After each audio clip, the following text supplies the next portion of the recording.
Jenazah Prada Luki Cepril Saputra Namo diduga korban penganiayaan brutal oleh seniornya dibawa menuju ke Rumah Sakit Wirasakti, rumah sakit milik TNI untuk proses otopsi.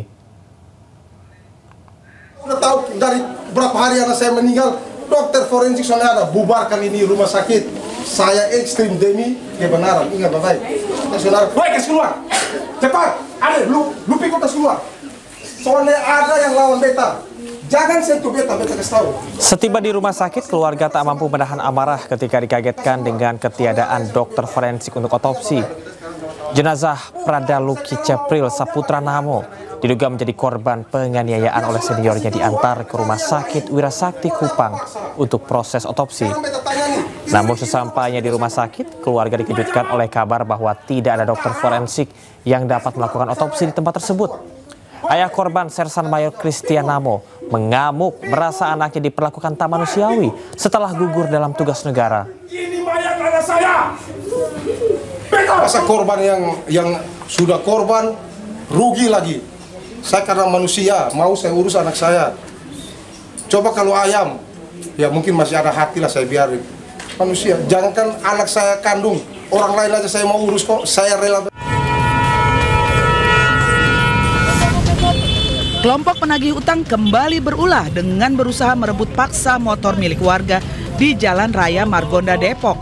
Korban pun berusaha mempertahankan kendaraannya hingga sempat terjadi tarik-menarik.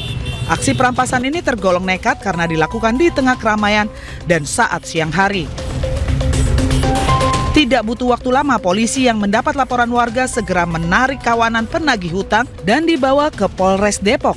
Karena tindakan penarikan kendaraan secara paksa hingga menggunakan kekerasan sudah masuk dalam tindakan kriminal dan akan dijerat dengan pidana.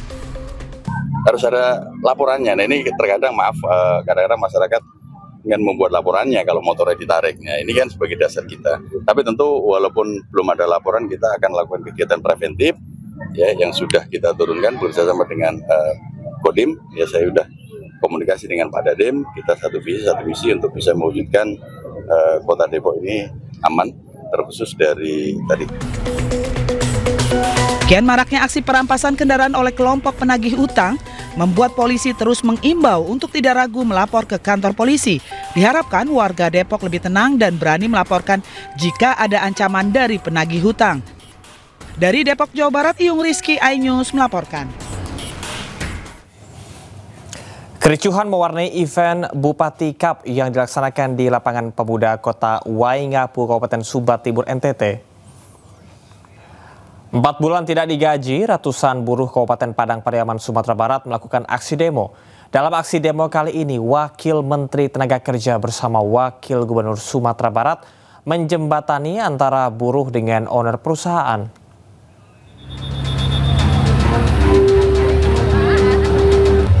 Sebanyak 750 karyawan dan buruh yang bekerja di PT Bumi Sarimas Indonesia yang berada di daerah Kasang Batang, Anai, Kabupaten Padang Pariaman, Sumatera Barat melakukan aksi demo.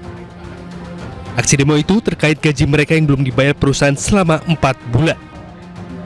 Mereka sudah demo selama 4 hari. Di hari keempat ini dihadiri oleh Wakil Menteri Tenaga Kerjaan Republik Indonesia Immanuel Ebenezer dan Wakil Gubernur Sumbar Vasco Rumesi.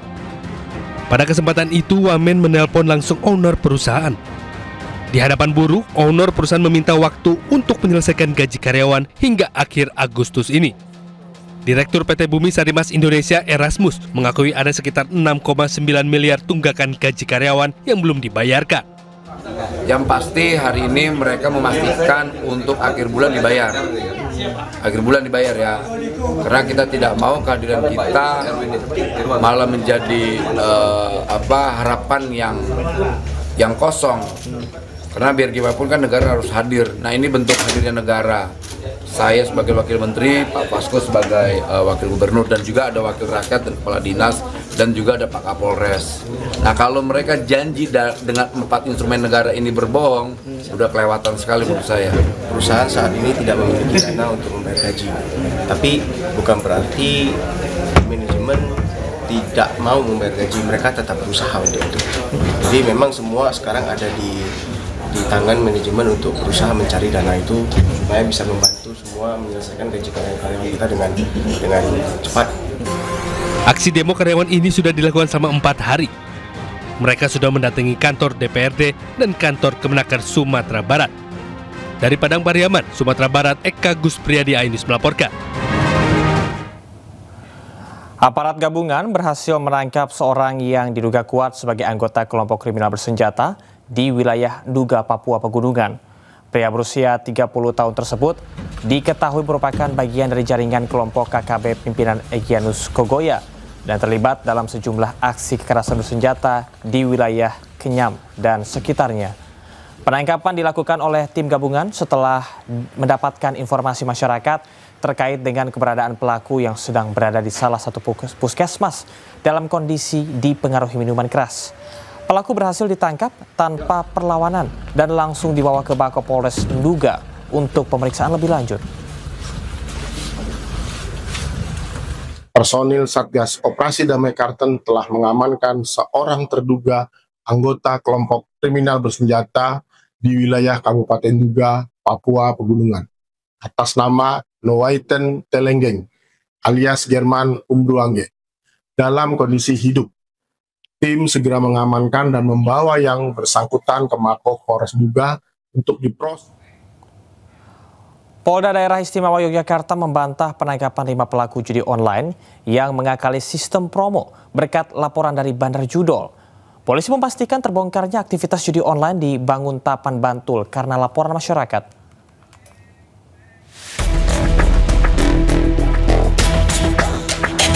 Kepolisian Daerah Istimewa Yogyakarta buka suara soal viralnya narasi di media sosial terkait judi online. Penyanyi Kunto Aji dan warganet menyoroti penangkapan 5 pemain judi online yang mengakali sistem promo di Banguntapan, Bantul. Mereka mempertanyakan siapa yang melaporkan kasus tersebut karena dinilai merugikan bandar. Direktur Reserse Kriminal Khusus Polda DIY AKBP Saprodin mengatakan pengungkapan kasus tersebut bukan karena laporan dari bandar maupun titipan dari bandar. Polisi memastikan penangkapan pelaku judol tersebut hasil tindak lanjut kepolisian atas laporan masyarakat. Masyarakat mencurigai adanya aktivitas di sekitar lokasi bermain judol. Penindakan judi online tersebut juga murni tindakan penegakan hukum. Pelapor memang sudah hasil lidik dan semuanya masyarakat yang baik mau melaporkan polisi itu sudah jempol dan tugas kami melindungi pelapor. Yang jelas tapi dari kita tidak ada istilah korporasi atau titipan bandar saya kena harus ditangkap dan tidak ada satupun bandar yang kenal saya dan belum ada yang lobby saya. Sebelumnya di Treskrimsus Polda DIY menangkap 5 pelaku judi online dengan modus memanfaatkan promosi situs judol, di mana akun baru berpotensi menang lebih besar. Dalam 1 bulan, pelaku bisa mendapatkan keuntungan hingga 50 juta rupiah.